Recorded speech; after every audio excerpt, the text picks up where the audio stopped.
অতিরিক্ত বৃষ্টি এবং ডিভিসি জল ছাড়ার ফলে জলের পরিমাণ বৃদ্ধি পেয়ে যায়। সেই কারণেই বাধ্য হয়ে ভাতার ব্লকের পাটনা গ্রামের বাসিন্দারা নিত্যানন্দপুর সন্নিকট মুরাতিপুর থেকে বলগনা যাওয়ার রাস্তা কাটতে বাধ্য হয়েছেন। তাদের আরও দাবি, যেহেতু ধান জমি অনেক নিচু, তাই ধান জমি ডুবে যাওয়ার আশঙ্কায় তারাই কাজ করতে বাধ্য হয়েছেন। পাশাপাশি বৃষ্টির জল পাস হওয়ার জন্য নাই কোনো উপযুক্ত নিকাশি ব্যবস্থা, ড্রেন, নালা, অন্ততপক্ষে একটি কালভার্ট থাকলেও এই রূপ ঘটনা ঘটতো না। তাই এলাকাবাসীরা এরকম বাধ্য হয়েই রাস্তা কেটেছেন। ভাতার থেকে সঞ্জয় মণ্ডলের রিপোর্ট, সোজা কথা নিউজ। কাটা হয়েছে, রাস্তা কাটাটার প্রয়োজন কতটা ছিল আপনাদের? প্রয়োজন সবটাই ছিল, নাহলে গ্রামের সব ভেঙে যেত। মানে রাস্তা কাটতে হলো, নাহলে জল কি পাস হচ্ছিল না? এই যে দুদিকে যে নয়নজুলে থাকে, ড্রেন থাকে, সেগুলো সব এখন সব বন্ধ হয়ে গেছে, সব বন্ধ হয়ে আছে। সব বন্ধ হয়ে আছে বলি কি এই জলের চাপটা নেওয়া গেল না? চাপটা হয়েছে ওপর থেকে, যেমন ওপর থেকে মুরাদপুরে ওখান থেকে বালসাই রোড করা হয়েছে, এই জলটা ওইদিকে আসছে, আমাদের দিকে আসছে, এদিকে ভুমসরের ওখানে জলটা, সেই জলটা এদিকে আসছে, আসে না এখন।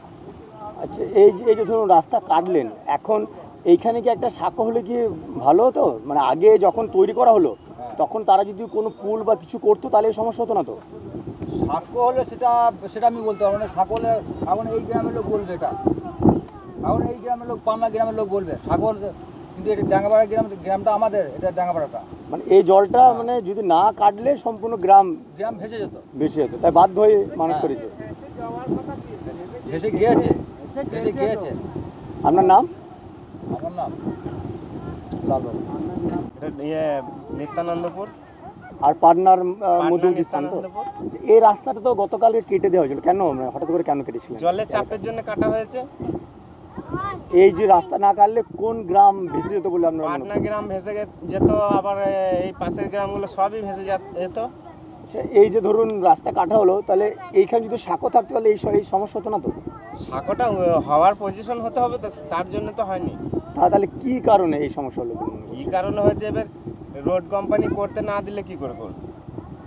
আর এমনি বাজারের মধ্যে যে নালা সবগুলো পরিষ্কার আছে, এই জল যাচ্ছে? বাজারের ড্রেন তো এখন এই দিকের ড্রেন ক্লিয়ার হয়নি। এই দিকের ড্রেন ক্লিয়ার হওয়া পর্যন্ত হবে, তবে তো আর কি জলটা ঠিক মতো ক্লিয়ার পাস হবে। তাহলে ড্রেন ক্লিয়ার নয়, এটাও একটা সমস্যা যে জল যেতে পারেনি বলে আপনাদের বাধ্য হয়ে কাটতে হয়েছিল তো? হ্যাঁ।